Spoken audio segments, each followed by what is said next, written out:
Hey y'all! Happy New Year from the Broadside team. We'll be back with a new original episode next week. In the meantime, please enjoy one of our favorite stories we've ever done.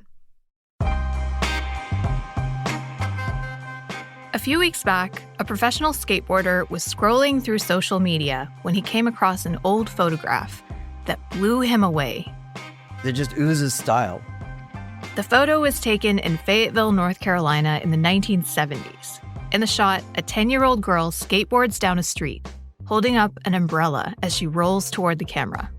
It's a beautiful image, but one thing in particular stood out to him. Honestly, her sense of confidence and ease. Now, I don't know a lot about skateboarding, but that look on her face, her poised stance, it's striking. So it doesn't surprise me that this photo would grab the attention of a pro skater. But this guy is the most famous skateboarder in the world, and he was dying to know who she was. I reposted it, and I just thought it was very cool, and next thing I know, it kind of caught wildfire. No shocker there. Tony Hawk has more than 9 million followers on Instagram. He's an icon, one of the most accomplished athletes of all time, and he helped put skateboarding on the map in the 80s and 90s. But back in the late 70s, there wasn't a lot of Black representation in skateboarding. There wasn't much women representation in skateboarding, and this, checks all those boxes. So, who is the mystery girl in the photo? I'm Anissa Khalifa. This is The Broadside, where we tell stories from our home at the crossroads of the South. This week, we go on a hunt to find Tony Hawk's new favorite skater and find out why this decades-old snapshot was so ahead of its time.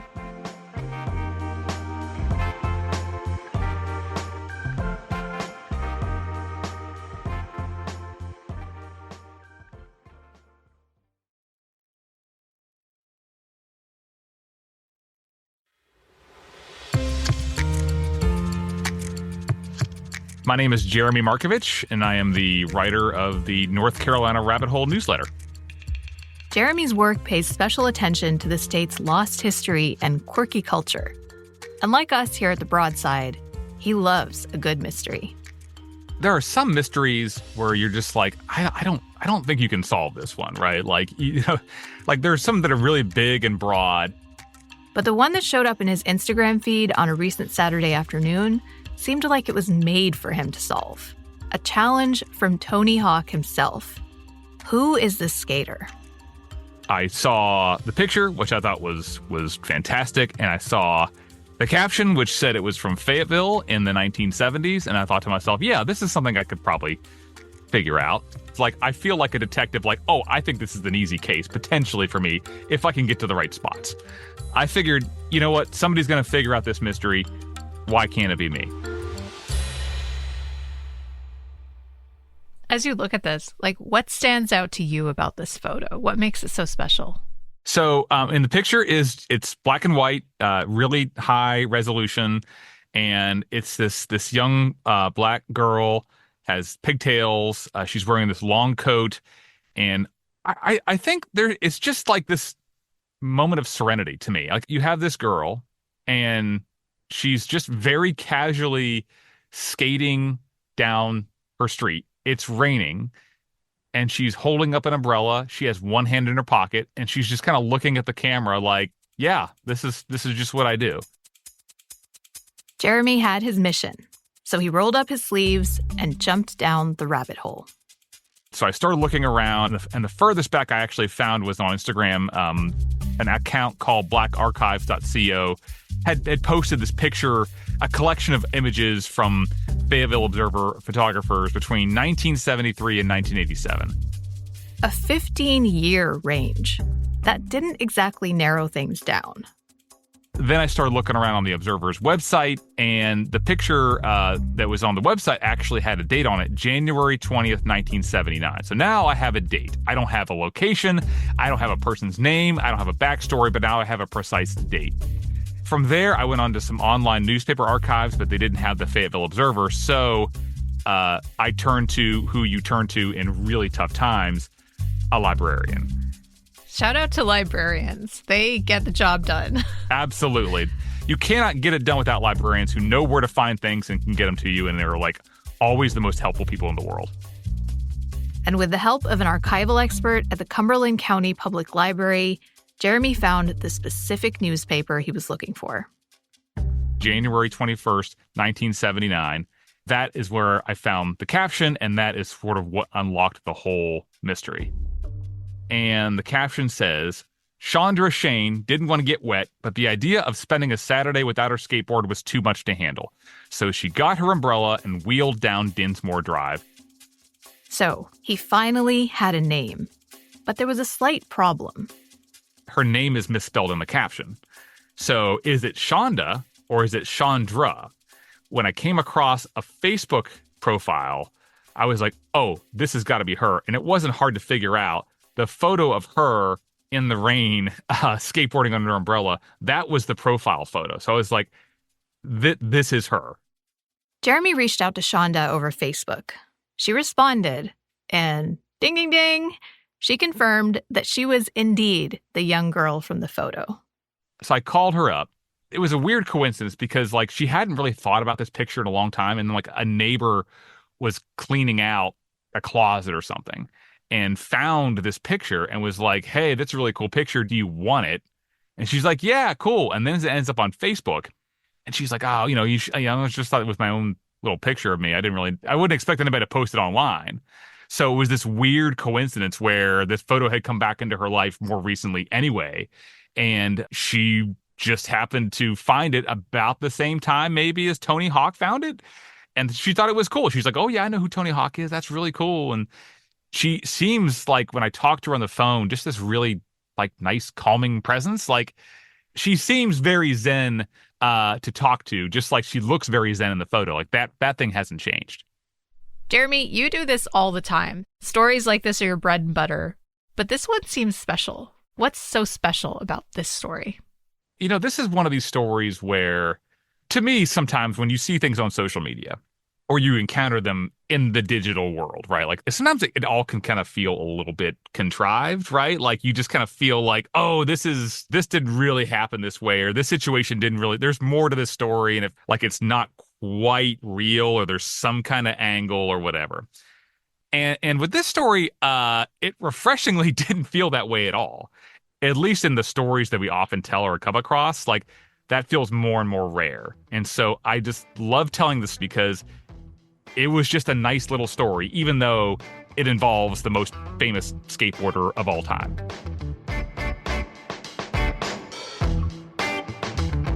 So Jeremy succeeded in his quest to locate this mystery skater. But the story doesn't end there. Coming up, Shaunda Shane meets her admirer and fellow skater, Tony Hawk.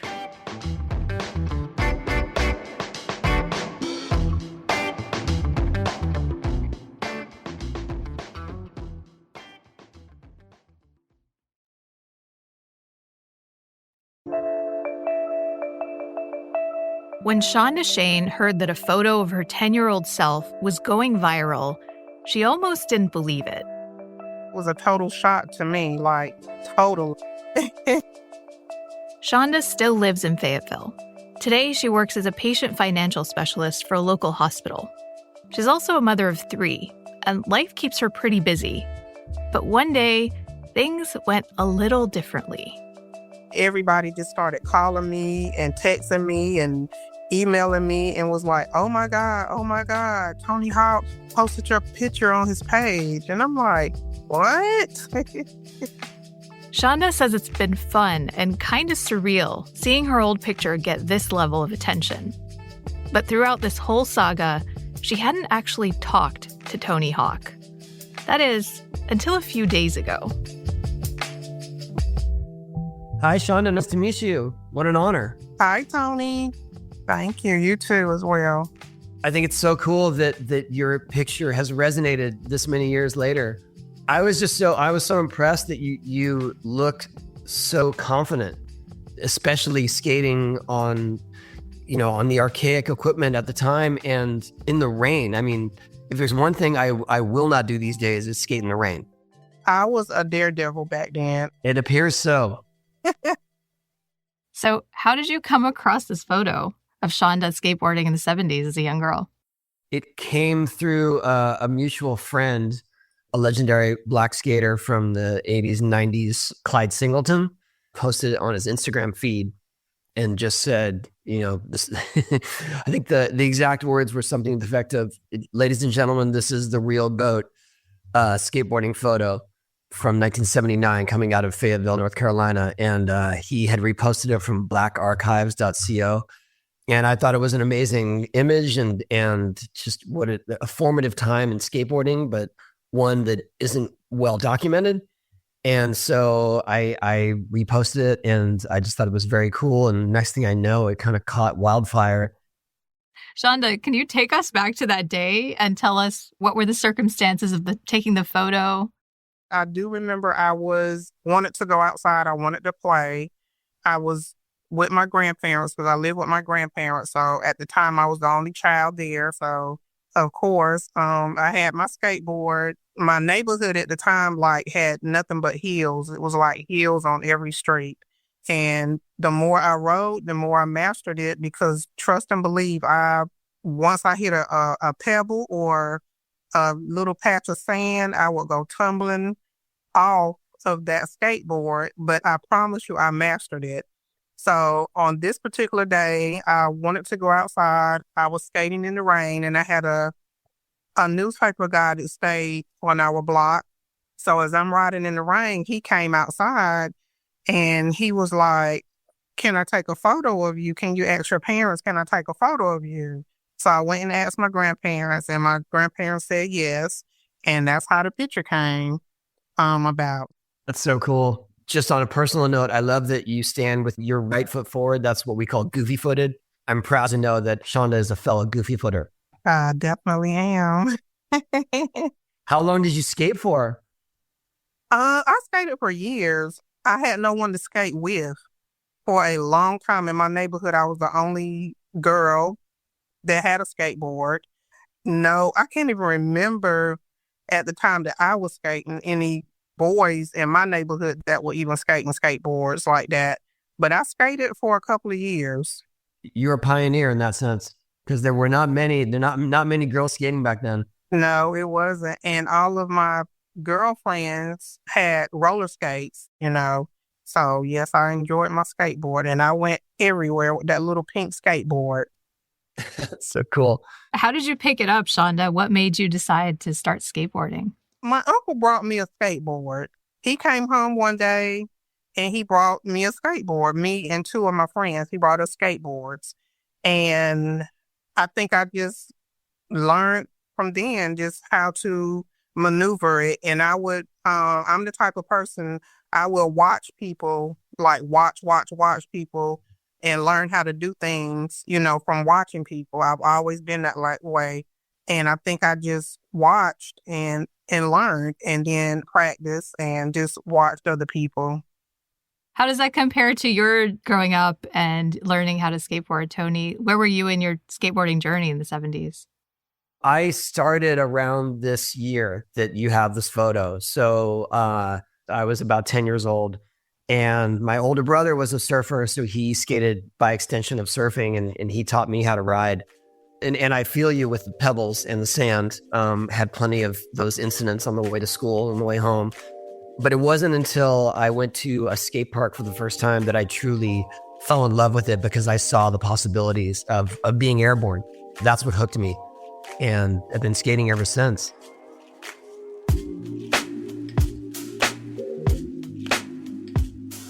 There's one final twist to this story.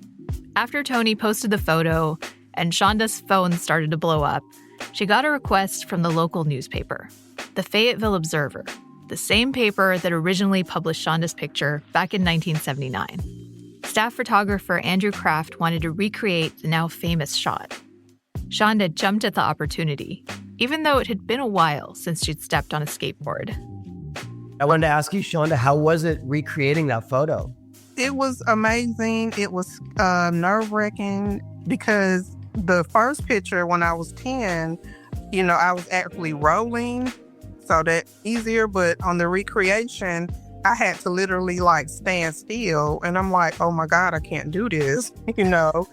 It's funny you say that because I can tell from that photo. Well, yeah, I can tell you're standing still, but also that the trucks are kind of loose on that skateboard, and it would have benefited you for them to tighten those trucks. It would have been more stable. Okay. That's my hindsight of 2020. The technical knowledge that no one else would have been able to. But it was amazing. I wish I could have did a little bit better job, but I was literally just walking in the door from work. He was knocking on ringing my doorbell, and I'm like, okay, I can't even do anything. It's like go time right now. Wow, that's amazing. I wanted to ask both of you, why is it so important to preserve these kinds of personal and cultural histories, like photos like this that document specific places and times? Well, from my perspective, there's an accepted narrative of skateboarding that it was mostly Southern California surf culture that created the movement. And when you see photos like this, that just puts it all to shame because, you know, here's Shaunda on her own in North Carolina and skating as if she's been doing it her whole life. And the idea that these photos are, you know, just now coming to light is really, well, it's enlightening. And so I'm thankful that people have preserved these types of images. Yes. I was just so amazed. Like I said, I do remember the photo, but did I ever think that it would come back around again? Like never in a lifetime. And I think pictures like that am I old enough to call it history? I guess I'm history now. I don't know. Am I history? You know, it's something that I definitely want to say for my grandkids, you know what I'm saying? And they can show their kids, like, look at grandma on a skateboard, you know what I'm saying? So it's really wonderful. Shaunda, are you going to get back on the skateboard now? Actually, like a month or so before that, my son's skateboard was outside and I just jumped on it. I was like, let me see if I can ride the skateboard still. So I jumped on it and I rode out my driveway into the street and that was about it. That's all I did. But don't test me because I will jump to see. Well, I'd love to send you one of mine with some tighter trucks so you feel a little more stable. Yes, I definitely. And then I know where a skate park is now because back then I had absolutely no clue where a skate park was. So. Oh, there were none. Trust me, I grew up in that era. There were none. Okay. So, yeah, I'll try anything. I still got that daredevil in me.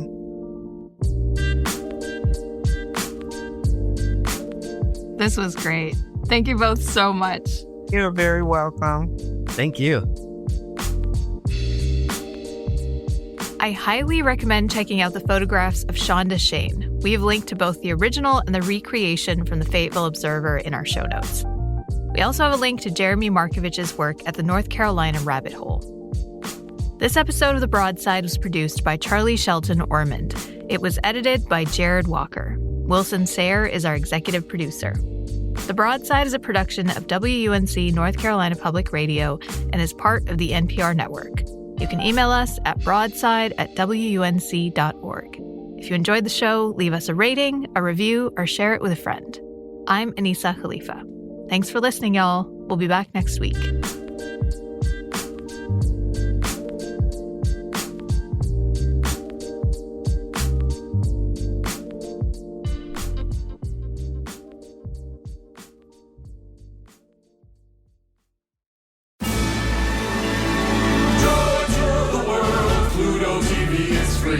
With all the best movies. The holidays are brutal, so if you're feeling frugal, stream Pluto TV. Stream Pluto TV. Stream Pluto TV for free. Stream blockbuster hits like 21 Jump Street, Ted, The Expendables, and so much more on Pluto TV. Stream now, pay never.